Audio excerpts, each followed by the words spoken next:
हर त्यौहार घणो करे मज़हबी अक़ीदे तहत मल्हायो वेंदो आहे ऐं दुनिया जो हर मज़हब अमन, भाईचारी ऐं मुहबत जो दर्स ॾिए थो त असांजे ख़ुशियुनि जे अंदरि ऐं ग़मीन जे अंदरि मज़हब असांखे अमन जो दर्स ॾिनो आहे त तव्हां जे कंहिं बि अमल सां मुआशिरे खे ऐं मुआशिरे जे अंदरि रहंदड़ माण्हुनि खे ईज़ा ऐं तकलीफ़ न थिए। ऐं दुनिया जे अंदरि मुख़्तलिफ़ मज़हब जा माण्हू रहनि था। हर हिकु माण्हू पंहिंजे मज़हब जे तहत, अक़ीदे जे तहत ख़ुशी ऐं ग़मी मल्हाइनि त उहे आज़ादु आहिनि। हिन वक़्तु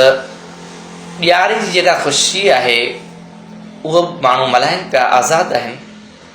पर उन्हनि जे अंदरि हिकिड़ी शइ आम ऐं जाम नज़र अचे पई जंहिंमें असांजा मुस्लमान भाइर बि इहो अमल कनि था,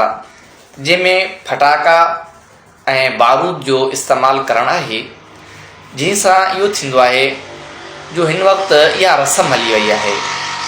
गलियुनि जे अंदरि, बाज़ारनि जे अंदरि, शहरनि जे अंदरि, ॻोठनि जे अंदरि, मुस्लमान हुजे चाहे ग़ैर मुस्लिम हुजे,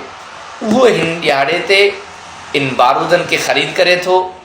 इन फटाकनि खे ख़रीद करे थो,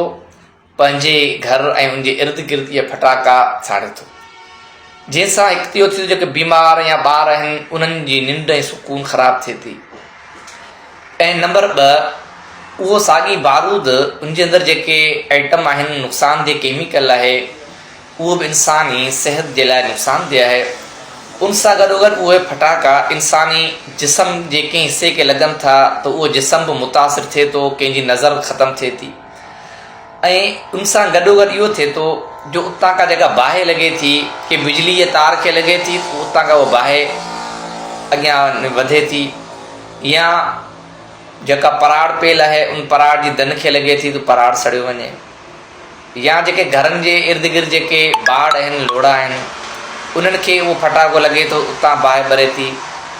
उन सां गॾोगॾु जेके शोधा नौजवान आहिनि उहे वाट ते हलंदड़ जेके माण्हू आहिनि उन्हनि जी तरफ़ ॿारे फटाका उछलनि था। उहे एतिरो वॾो हुजूम आहे त ख़बर नथी पए त इहो कीअं उछलियो आहे, पर अॻे माण्हू खे तकलीफ़ थिए थी, को वाट ते वेंदल मोटरसाइकिल वारो आहे या पैदल आहे। बसा औकात इहो बि थींदो आहे जो छिछोरा माण्हू नौजवान आहिनि, उहे जेकॾहिं ॾिसनि था रस्ते ते वाट वेंदल छोकिरियूं आहिनि, मायूं आहिनि, त उन्हनि जी तरफ़ जेको आहे इहो फटाको उछलनि था। त इहो हरकत जेको आहे को बि मज़हब इजाज़त नथो ॾिए।